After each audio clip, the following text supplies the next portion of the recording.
اس سلسلہ اجتماعات کے اعتبار سے الوداعی دفعہ اب میں آغاز کر رہا ہوں۔ پہلی بات، اس بند میں 3 باتیں مجھے کہنی ہیں۔ سب سے پہلی بات یہ کہ زندگی کی سب سے بڑی حقیقت موت ہے۔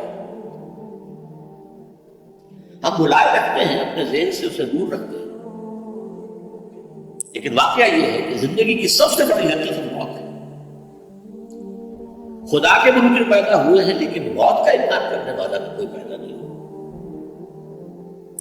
اس لیے میں نے آیت آپ کو سنائی، کل نفس ذائقۃ الموت، ہر سی نفس کو موت کا مزہ چکھنا ہے، ہر جاندار کو موت کا مزہ چکھنا ہے۔ ثم الینا ترجعون، پھر ہماری طرف لوٹا دیے جاؤ۔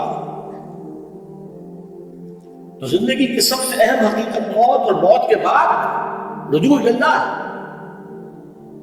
آخرت، یہ سب سے بڑی حقیقت ہے۔ ایک حقیقت سب مانتے ہیں، سب جانتے ہیں، دوسری حقیقت کے اوپر پردہ پڑا۔ میں نے اس اعتبار سے نوٹ کیا، یہ الفاظ قرآن میں 3 مرتبہ ہے، کل نفس ذائقۃ الموت، ہر جاندار کو موت کا مزہ چکھنا۔ انبیاء اس سے مستثنیٰ نہیں رہے، رسول اس سے مستثنیٰ نہیں رہے، اولیاء اللہ مستثنیٰ نہیں رہے۔ وقتی طور پر استثناء حضرت عیسیٰ کا ہے کہ ابھی وہ زندہ ہے، لیکن عیسیٰ یاتی علیہ الموت، حضور نے فرمایا عیسیٰ کو بھی موت آئے گی، جب دوبارہ آئیں گے زمین پہنچیں گے، پھر اس کے بعد اوپر موت وارد ہوگی، ان کی نماز جنازہ پڑھی جائے گی، انہیں دفن کیا جائے گا حضور کے پہلو میں، شادی بھی کریں گے، اولاد بھی ہوگی۔ باقی تو یہ ہے کہ کل نفس ذائقۃ الموت، سب کو موت کا مزہ چکھنا ہے۔ عیسیٰ بھی بالآخر اس سے مستثنیٰ نہیں رہے گا، بلکہ قرآن میں ایک جگہ کہا گیا ہے أَفَإِن مِتَّ فَهُمُ الْخَالِدُونَ، کیا ہے نبی، اگر آپ کا انتقال ہو گیا تو یہ کیا ہمیشہ رہیں گے؟ کون ہے دنیا میں جو ہمیشہ رہے گا؟ انتقال ہونا، آپ کا بھی ہونا ہے۔ إِنَّكَ مَيِّتٌ وَإِنَّهُمْ لَمَيِّتُونَ،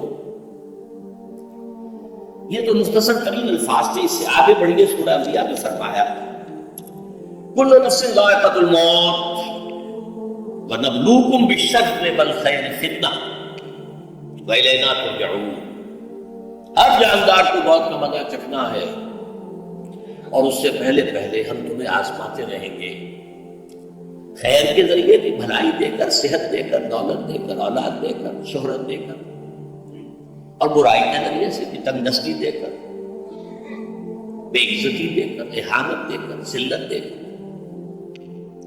وَإِلَيْنَا تُرْجَعُونَ، اور پھر ہماری طرف لوٹائے جاؤ گے۔ یہ وہ دوسری حقیقت جو میں نے کہا کہ جس پر پردہ پڑا ہوا ہے، بہت بڑا پردہ ہے۔ لوگ یہی سمجھتے ہیں کہ یہی دنیا کی زندگی ہے۔ قرآن کہتا ہے إِنَّ الدَّارَ الْآخِرَةَ لَهِيَ الْحَيَوَانُ وَلَوْ كَانُوا يَعْلَمُونَ، یہ تو آخرت والی زندگی ہے جو اصل زندگی ہے، کاش کے نہ۔ اس سے بھی زیادہ تفصیل سے یہ آل عمران میں آئی ہے، کل نفس ذائقۃ الموت وَإِنَّمَا تُوَفَّوْنَ أُجُورَكُمْ يَوْمَ الْقِيَامَةِ،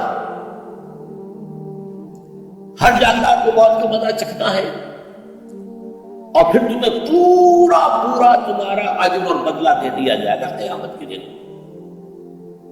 فَمَنْ زُحْزِحَ عَنِ النَّارِ وَأُدْخِلَ الْجَنَّةَ فَقَدْ فَازَ، جو کوئی آگ سے بچا لیا گیا اور جنت میں داخل کر دیا گیا، وہ تو کامیاب ہو گئے۔ اللہم ربنا اجعلنا منہم، اللہم ربنا اجعلنا منہم، اللہم ربنا اجعلنا منہم۔ وَمَا الْحَيَاةُ الدُّنْيَا إِلَّا مَتَاعُ الْغُرُورِ، اور دنیا کی زندگی تو سوائے دھوکے کے سامان کا کچھ نہیں۔ دھوکہ کس معنی میں؟ یہ تمہیں اصل زندگی سے غافل کر دیتی ہے۔ تم کہیں سفر پر جا رہے تھے، تمہارا کہیں گھر تھا، تمہیں واپس آنا تھا، تم راستے ہی میں کسی دلچسپی میں ایسے مگن ہوئے کہ گھر بار سے بھول گئے۔ یہ تو تمہارا عارضی سفر تھا، تم نے اسی کو اپنی منزل بنا لیا، اپنا ٹھکانہ بنا لیا، تو دھوکہ دیا اس کو۔ ویسے دنیا کی زندگی دھوکہ نہیں ہے، بڑی حقیقت ہے، اس لیے کہ حضور نے فرمایا انما الدنیا مزرعۃ الآخرہ، یہ دنیا آخرت کی کھیتی ہے، یہاں بو گے تو وہاں کاٹو گے، یہاں کچھ کمائی کرو گے تو وہاں اس کا بدلہ ملے گا۔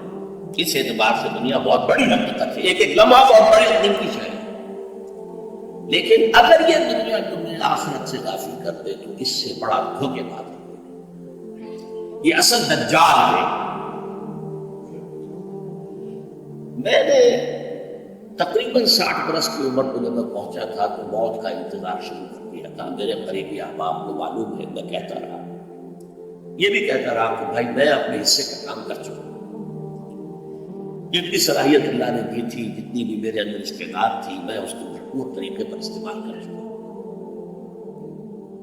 دم واپسی برسر راہ ہے عزیز و اللہ ہی اللہ ہے، یہ میرا موقع رہا ہے 60 برس کی عمر سے. اس کے بعد اللہ نے مزید سعادت رس دی ہے. یہ نافلۃ لک کے درجے میں کہتا ہوں، اس کا اللہ کا عطیہ ہے، خصوصی دخل ہے. ہمیشہ کہتا رہا مصنون زندگی تو 61 برس ہے ہمارے حساب سے. علامہ اقبال کے بارے میں سنا ہے کہ رویا کرتے تھے کہ میری عمر حضور کی عمر سے زیادہ نہیں، وہ 6 مہینے کم ہی رہی ہے حضور کی عمر سے. جو حضور کی عمر تھی وہی حضرت ابوبکر کی، وہی حضرت عمر کی، وہی حضرت علی کی. ہاں حضرت عثمان 82 برس کے ہوئے ماشاء اللہ. پھر یہاں کے مجددین میں سے وہی عمر حضرت شیخ احمد سرندی کی، وہی شاہ ولی اللہ دہلوی کی. ہاں شیخ عبدالحق محدث دہلوی رحمۃ اللہ علیہ 82 برس کی. لیکن یہ میں کہا کرتا تھا مصنون عمر تو 61 برس ہے، جسے ہم 63 کہتے ہیں وہ اصل میں ہمارے حساب سے 61 بنتا ہے. وہ 63 قمری ہے، جو 9 دن کم ہے. قمری سال جو ہے وہ شمسی سال سے. بہرحال میں اس وقت سے منتظر تھا، لیکن جو بھی وقت اللہ نے دیا ہے اللہ کا شکر ہے، وہ مفید کاموں میں لگا ہے. لیکن میں خاص طور پر میں سمجھتا ہوں کہ اللہ کا مجھ پر سب سے بڑا احسان، اور مجھے پر نہیں، بہت بڑے پیمانے پر لوگوں کو جو احسان ہوا ہے، وہ میرا 1998 کا دورہ تھا جو میں قرآن جو کراچی میں ہوا تھا. 1998 کے مارچ میں میرا بڑا آپریشن ہوا، 2 گھٹنے تبدیل کیے گئے. لیکن 98 کے آخر میں، حالانکہ میں چل نہیں سکتا تھا، کراچی میں مسجد جو ہے اونچی ہے، دوسری منزل پر ہے، تو خاص ریمپ بنایا گیا جس کے ذریعے میں ویل چیئر پر مجھے لے جایا جاتا تھا. اس طرز کی گزشتہ چند سالوں سے پوری دنیا میں جو گونج ہوئی ہے اللہ کے فضل و کرم سے، اللہ کوئی حکمت خداوندی اس کے ساتھ وابستہ ہے. اس میں میرے کسی کا کوئی دخل نہیں ہے، میری کسی کوشش کو دخل نہیں ہے. میں نے تو جو درس میں دیتا آ رہا تھا 85 سے دورہ ترجمہ قرآن، البتہ یہ بات ضرور ہے کہ میں نے محسوس کیا تھا کہ سن 98 کے اس درس میں دورہ ترجمہ قرآن کے مجھے خصوصی انشراح حاصل تھا. میری ساری گفتگو کا حاصل کیا ہے؟ دیکھیے نظریاتی تحریکوں کا تعلق اشخاص سے نہیں ہوتا، ٹھیک ہے؟ کوئی اس کا داعی ہوتا ہے، کوئی اس کا مؤسس ہو جاتا ہے، کوئی اس کا آغاز کرنے والا ہوتا ہے، لیکن نظریاتی تحریک افراد سے وابستہ نہیں ہوتی. افراد آتے چلے جاتے ہیں اپنا اپنا حصے کا کام کر کے، جس کو جتنا مقدر ہے، جس کی جتنی اللہ تعالیٰ کی طرف سے توفیق ہے، وہ اپنا کام کرے گا، چلا جائے گا. یہ چمن یوں ہی رہے گا اور ہزاروں جانور اپنی اپنی بولیاں سے بول کر اٹھائیں گے. مبارک ہیں وہ لوگ جنہیں قرآن کی بولی بولنا نصیب ہو جائے. بھائی یہاں سے وہ امنی منہم، مجھے گمان ہے اللہ کا فضل ہے کہ ان میں سے انہوں نے قرآن کی بولی بولی ہے، اور قرآن مجید کو جیسا کہ وہ ہے ایز اٹ از، اپنے کو مذمومہ خیالات، اپنے کوئی ذہن سے زائدہ نظریات کو میں نے اس میں دخل نہیں کیا. اس سے انگریزی میں آپ آبجیکٹو خالص مانوسی طور پر قرآن کو پڑھا، قرآن کو قرآن سے سمجھائے یا پھر سیرت رسول سے سمجھائے.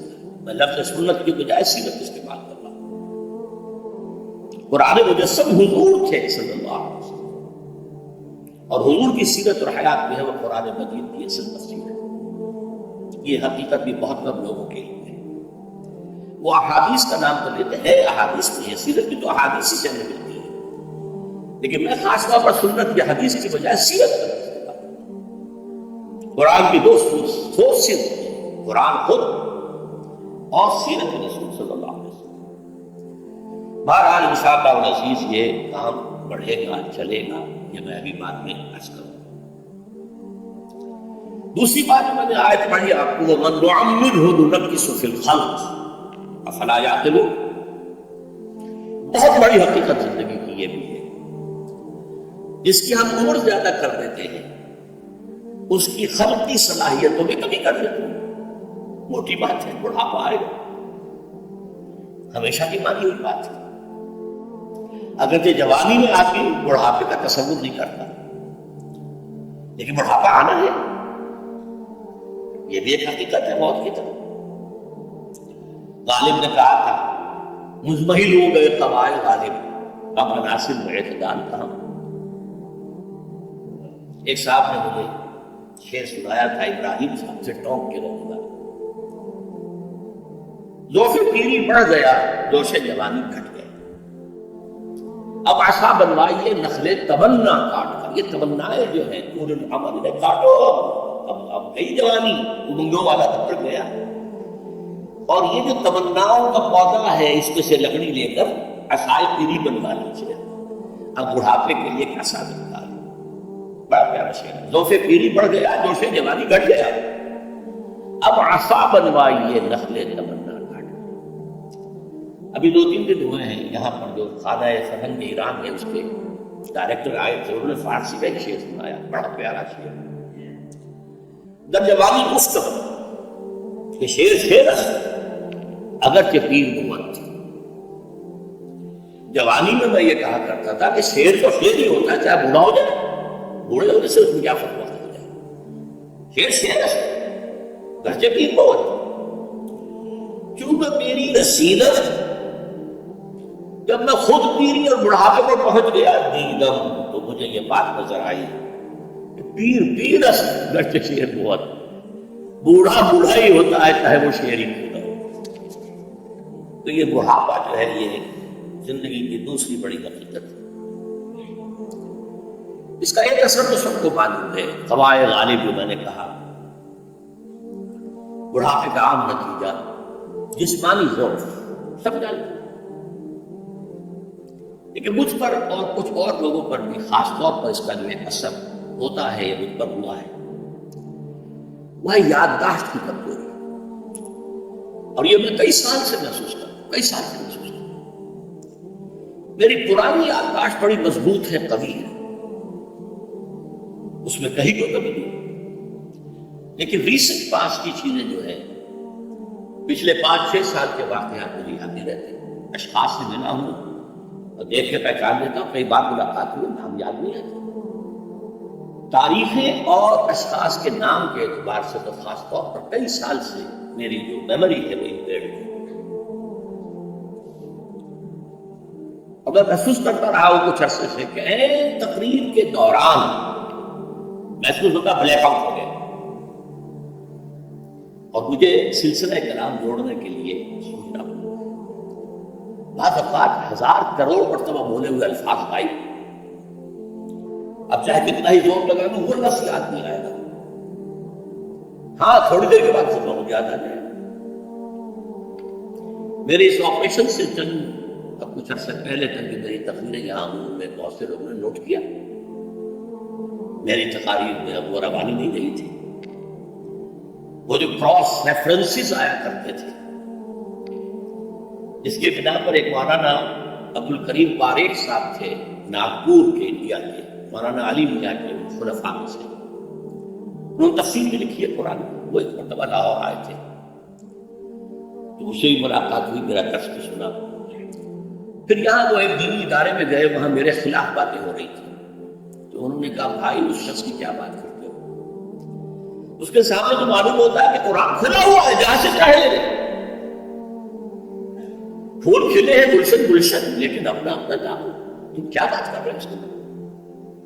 تو عبدالکریم پاریکھ صاحب کی وہ جو تقاصد تھا وہ صحیح تھا، کراس ریفرنسز کا آنا، القرآن یفسر الرحیم الحسن، اس میں بہت کمی آ گئی۔ بہرحال اس کے علاوہ تیسری چیز ہوتی ہے بڑھاپے میں ریزسٹنس کی کمی کی وجہ سے عوارض، بلڈ پریشر کا مریض ہوں اور کوئی 25 برس ہوں، شوگر کا مریض ہوں اور کوئی 5 برس ہوں، ایک خاص برس جو مجھ پر آیا ہے آج سے 4 سال پہلے، اس کی ایک تاریخ ہے۔ یہ جو امراض دماغ کے ماہرین ہیں یہ کہتے ہیں کہ ایک مرض ہے بائی پولر ڈپریشن، انسان میں کبھی تو انشراح ہوتا ہے، ایکٹیویٹی ہوتی ہے، سوچتا ہے، اور ایکٹیو کرنے کے لیے، گفتگو کے لیے، بھاگ دوڑ کے لیے طبیعت میں آبادی ہوتی ہے۔ کبھی وہ بجھ سا جاتا ہے، کبھی وہ حرکت کرنے کو جی نہیں چاہتا، پڑا رہے کسی کونے میں، سو جائے۔ تو یہ بائپولر معاملہ کہلاتا ہے، یہ ویو چلتی ہے۔ اچھا، یہ ہے ہر انسان، جسے ہم عام طور پر کہتے ہیں موڈ آف ہے، بھائی وہ سے بات نہیں۔ تو یہ موڈ کا آف ہو جانا، آن ہو جانا، یہ عام آدمی بھی ہوتا ہے۔ لیکن جو اللہ کے کسی فضل و کرم سے زیادہ ذہین ہو، زیادہ حساس ہو، ان میں پھر یہ جو ویو ہے، یہ زیادہ اونچائی زیادہ نیچائی، زیادہ اونچائی زیادہ نیچائی، اور اس کو پھر ہم کہتے ہیں مرض، بائپولر۔ یہ ہمارا خاندانی مرض ہے۔ والد صاحب کا تھا، وہ تھا، بڑے بھائی اظہار نصاب میں ہوا، میری بڑی مشیرہ کا ہوا۔ عام طور پر اس کی عمر ہوتی ہے، اور ہوا ہوتی تھی، 3 تجربے مجھے ہیں، والد صاحب کو 13 برس میں نے اٹینڈ کیا ہے اس بیماری میں۔ سن 52 سے 65 تک جب ان کا انتقال ہوا۔ یہ عام طور پر شروع ہوتا ہے 50 برس کے لگ بھگ۔ میری عمر جب 50 برس کے لگ بھگ ہوئی تو مجھے کئی مرتبہ محسوس ہوا کہ میری تقریر کے دوران سوئچ آف ہوتا۔ ایک مرتبہ سن 70 میں میری یادداشت کئی گھنٹوں کے لیے بالکل ضائع ہوئی۔ اس کا میں نے تذکرہ کیا ہوا، میری کتاب ہے حساب کم و بیش، جو کیفیت مجھ پر گزری تھی، اس کرم کے عالم میں وہ چند گھنٹے مجھ پر گزرے تھے، میں انہیں الفاظ میں بیان نہیں کر سکتا۔ آدمی خراب ہے، نہ ابتدا کی خبر ہے، نہ انتہا معلوم، کچھ بھی نہیں۔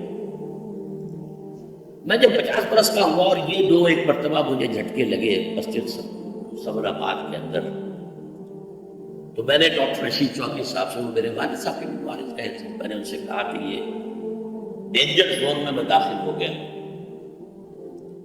ان کا نہیں، آپ کو یہ نہیں ہوگا، اس لیے کہ آپ اللہ کے کتاب کی خدمت کریں۔